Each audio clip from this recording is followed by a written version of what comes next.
बिस्मिल्लाहिर्रहमानिर्रहीम।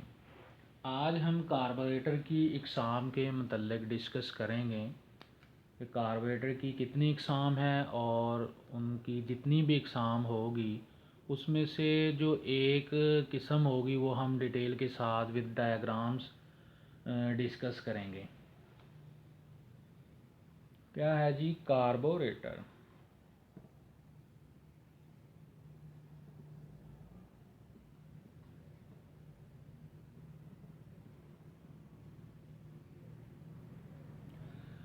कार्बोरेटर एक ऐसा आला है जो इंजन की लोड और स्पीड के मुताबिक इंजन को एयर प्लस फ्यूल मिक्सचर मुहैया करता है। एयर फ्यूल मिक्सचर मुहैया करता है उसकी स्पीड के मुताबिक। कार्बोरेटर की जो इकसाम है वो तीन है। काइंड ऑफ कार्बोरेटर, उसकी तीन इकसाम है। पहली है जीनत कार्बोरेटर, दूसरी है सोलेक्स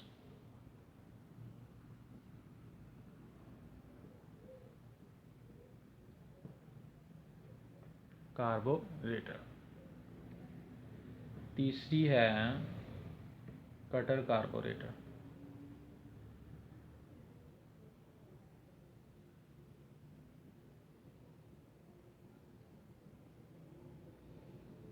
कार्बोरेटर की तीन इकसाम हैं, जीनत कार्बोरेटर, सोलेक्स कार्बोरेटर और कटर कार्बोरेटर।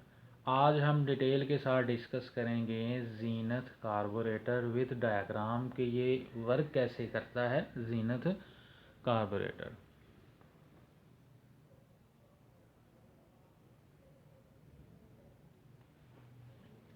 इसको मैं रेज कर लेता हूँ।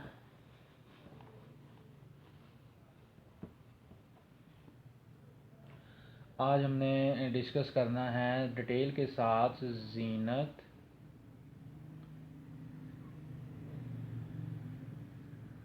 कार्बोरेटर।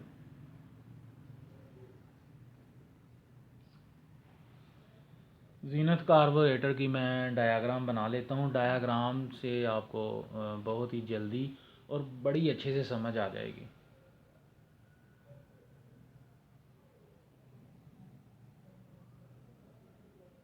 यहाँ से बनाता हूँ जैसे। बिस्मिल्लाहिर्रहमानिर्रहीम।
ये जीनत कार्बोरेटर की डायग्राम है। तो ये जो डॉटेड लाइन में ज़ाहिर किया है, जिसके अंदर फ्यूल है, इसको कहेंगे फ्लोट चैम्बर।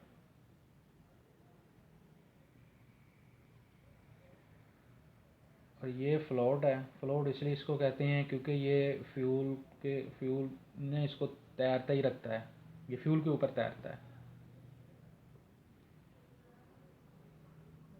और ये बाल हैं।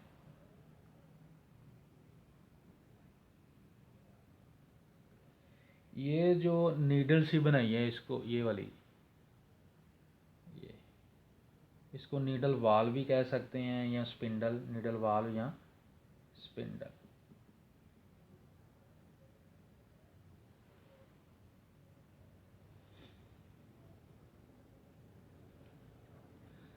और ये वर्क कैसे करता है, ये जो फ्लोट है ये फ्यूल के ऊपर तैरते हैं।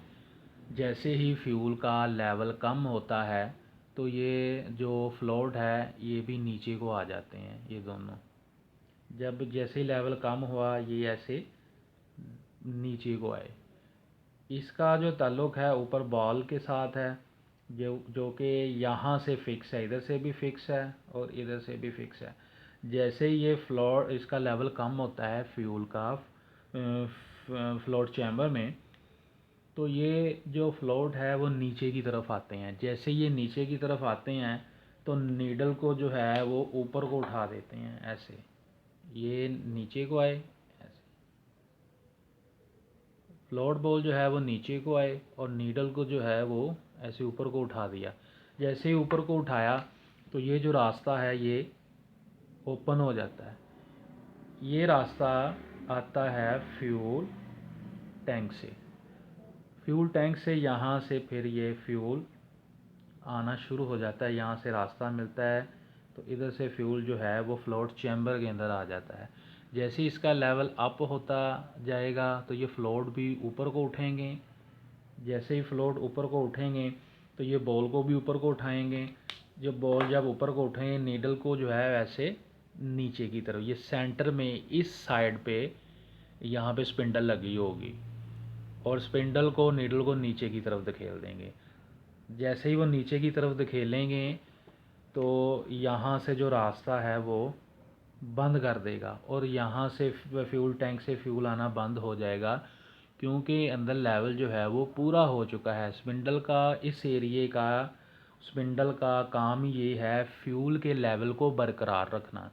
जैसे ही लेवल कम होता है तो फ्यूल फ्लोट चैम्बर में, तो उसका लेवल जो है वो उसका काम है पूरा रखना। जैसे पहले आपको बताया है कि जैसे ही इसका लेवल कम होगा ये फ्लोट नीचे की तरफ आएंगे और ऐसे ये होगा।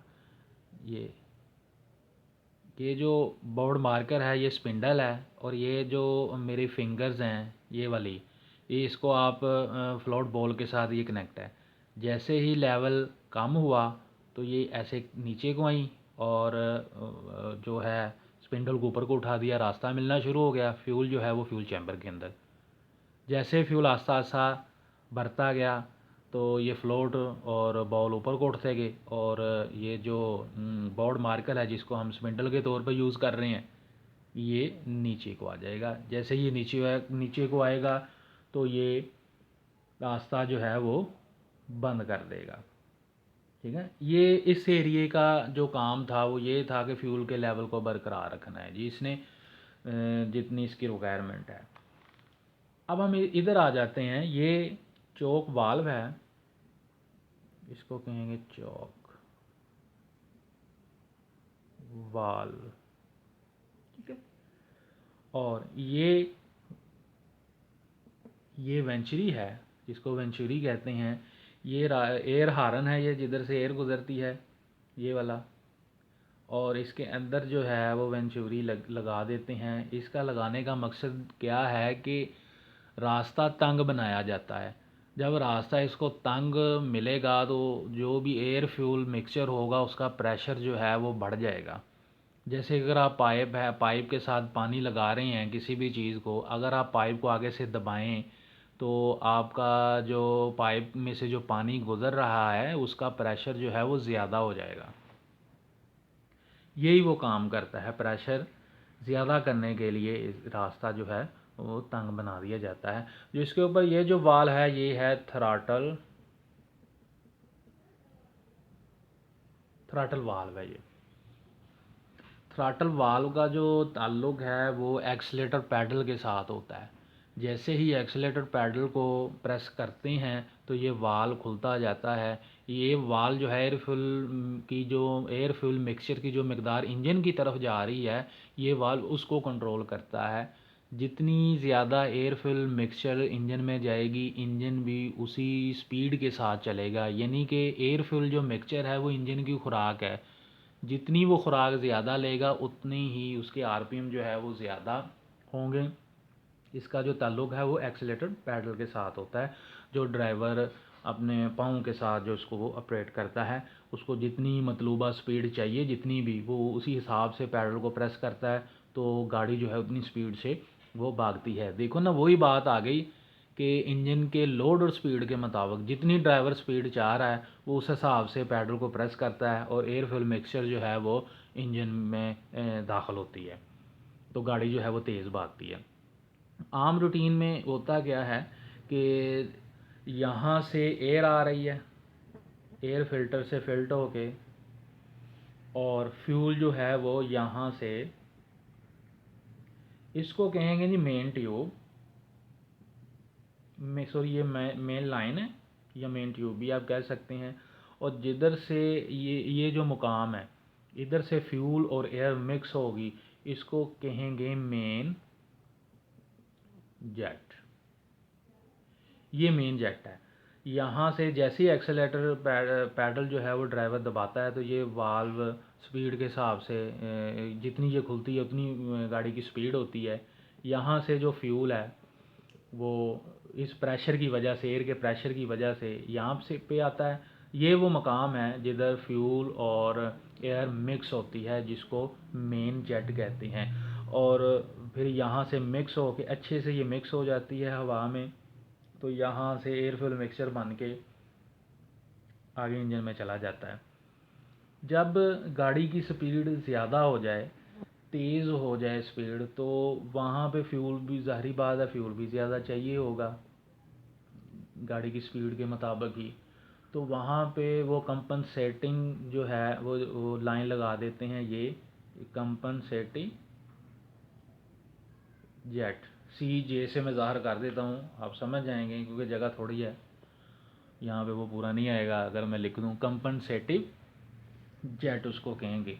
तो फिर यहाँ से एक तंग रास्ता भी बना देते हैं, यहाँ से प्रेशर के साथ फ्यूल आगे की तरफ जाएगा। जो इधर जो है ना, वो पूरा हवाई प्रेशर की वजह से ये फ्यूल जो है इधर नहीं जाएगा, यहीं तक ही रहेगा। तो यहाँ से फ्यूल जो है कंपनसेटिंग जेट से होता हुआ यहाँ पे कंपनसेटिंग जो जेट है, कंपनसेटिंग जेट यहाँ से मिलना शुरू हो जाएगा। एक तो इधर से भी फ्यूल मिल रहा है, दूसरा इधर से भी फ्यूल मिल रहा है, तो फ्यूल की मिकदार ज़्यादा होगी क्योंकि रिच मिक्सचर हो गया। तो ये जो जितनी थ्रॉटल वाल्व खुली होगी यहाँ से इंजन की तरफ जो है एयर फ्यूल मिक्सचर चली जाएगी। अब जब एडलिंग स्पीड किसको कहते हैं कि जब गाड़ी के ऊपर कोई लोड नहीं है, गाड़ी खड़ी हालत में है, कोई लोड नहीं है, तो गाड़ी जो है वो स्टार्ट हालत में है, उसको एडलिंग स्पीड कहते हैं। एडलिंग स्पीड में तो ड्राइवर तो एक्सीलेटर पैडल तो नहीं दबा रहा होता, तो इसलिए उस हालत में कैसे ये गाड़ी स्टार्ट रहती है। तो यहाँ से जो है ना, ये थ्रॉटल वाल्व बंद होती है, माइनर सी थोड़ी सी खुली होती है जिधर से एयर जाती है थोड़ी सी। तो यहाँ से जो फ्यूल है, जिसको ऑक्सिलरी ट्यूब भी कहते हैं, एक इजाफी ट्यूब लगा देते हैं ऑक्सिलरी ट्यूब, यहाँ से फ्यूल जो है वो जाना शुरू हो जाता है। थ्रॉटल वाल्व से होके नहीं गुज़रता, थ्रॉटल वाल्व से एक बाईपास जो ट्यूब लगा देते हैं, यानी थ्रॉटल वाल्व से होके ना गुज़रे, थ्रॉटल वाल्व से के बाद में गुज़रे, बाद में इंजन में जाए। तो इस हालत में जो है वो गाड़ी एडलिंग स्पीड पे जो है चलती रहती है। एडलिंग स्पीड को एडजस्ट करने के लिए आप कितने आरपीएम पे सेट करना चाहते हैं, 3000 आरपीएम पे, 1500 आरपीएम पे या 800 आरपीएम पे सेट करना चाहते हैं, वहाँ पे उन्होंने ये एक स्क्रू दिया है। इस स्क्रू के ज़रिए आप जो है आरपीएम बढ़ा और कम कर सकते हैं इस स्क्रू के ज़रिए। ये आरपीएम एडजस्ट करने के लिए होता है। आरपीएम एडजस्ट करने आरपीएम एडजस्ट करने के लिए होता है रेवोल्यूशन पर मिनट, यानी एक मिनट में कितने 1 मिनट में कितनी दफ़ा क्रैंकशाफ्ट जो है वो अपना चक्कर कंप्लीट कर रही है, घूम रही है, कितनी दफ़ा घूम रही है, इसको आरपीएम कहते हैं। मैं उम्मीद करता हूँ कि ये ज़ीनत कार्बोरेटर आपको बड़ा अच्छे से समझ आया होगा। तो इसमें अगर कोई आपको ना समझ लगे तो आप मुझसे पूछ सकते हैं। ये जितना भी है इसके पार्ट्स और इसकी वर्किंग, ये फ्यूल को कैसे लेवल को कैसे कंट्रोल करता है और ये किस तरह इंजन को फ्यूल और एयर कहाँ से मिक्स हो के अंदर चलती है, वेंचुरी का भी बताया। और चोक वाल्व जो है ना, इसका जैसे चोक वाल्व वहाँ पे इस्तेमाल होती है ठंडे इंजन को स्टार्ट करने के लिए। चोक वाल्व ठंडे इंजन को स्टार्ट करने के लिए हमें रिच मिक्सचर चाहिए होगा। तो रिच मिक्सचर क्या है, जिसमें फ्यूल की मकदार ज़्यादा और एयर की मकदार कम हो, उसको रिच मिक्सचर कहते हैं। और दूसरा ऐसा मिक्सचर लीन मिक्सचर जिसमें हवा की मकदार ज़्यादा और फ्यूल की मकदार जो है कम हो। यहाँ पे चोक वाल्व इस्तेमाल होगा जिधर रिच मिक्सचर चाहिए होगा गाड़ी को, ठंडी गाड़ी को स्टार्ट करने के लिए, ठंडे इंजन को स्टार्ट करने के लिए चोक वाल्व का इस्तेमाल कर देते हैं। चोक वाल्व को क्या करते हैं, यहाँ पे जो चोक वाल्व है उसको बंद कर दिया जाता है। तो माइनर से खुली होती है जिधर से एयर थोड़ी सी गुजरती है और फ्यूल जो है वो ज़्यादा इधर से आता है और यहाँ से हवा अंदर दाखिल होती है। तो रिच मिक्सचर होता है, तो जिससे गाड़ी जो है वो स्टार्ट हो जाती है। मैं उम्मीद करता हूँ आप सबको समझ आई होगी। ओके, थैंक यू जी, अल्लाह हाफिज़।